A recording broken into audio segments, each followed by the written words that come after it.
An emotional day in the penalty phase of the Frazier Glenn Cross murder trial as Cross's son takes the stand. Amy Hawley joins us live from the Johnson County Courthouse with why he wants to see his father's life saved.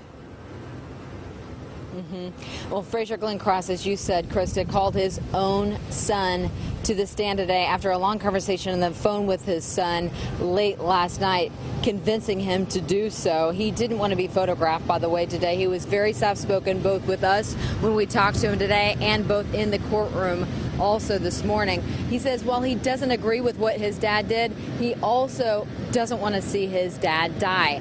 Frazier Glenn Miller III from rural Missouri came to town today to speak to the jury and spoke to us after he testified. As long as we didn't show his face, the Missouri resident said he didn't want to see his dad sentenced to death, partly because he knows his ill father will eventually die in prison long before the state ever puts him to death. He said it also just perpetuates what his father wants, putting him in a public forum to express his beliefs. He also said he believes his dad committed the crimes back in 2014, but his family never saw it coming. Cross also called friends to the stand who agreed they too were shocked. Cross's son spoke of his dad to his dad in past tense. What kind of daddy you had?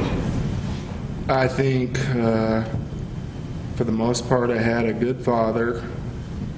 I think he took care of his family, except for his belief system, which nobody in our family really agreed with him so much on that. And the probative value is outweighed by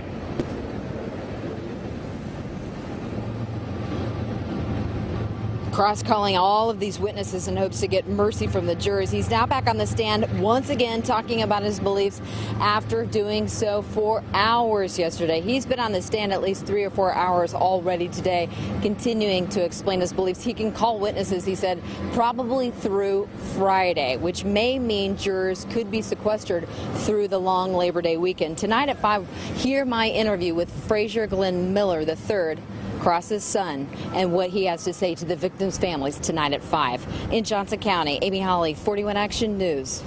And right now, one person with serious injuries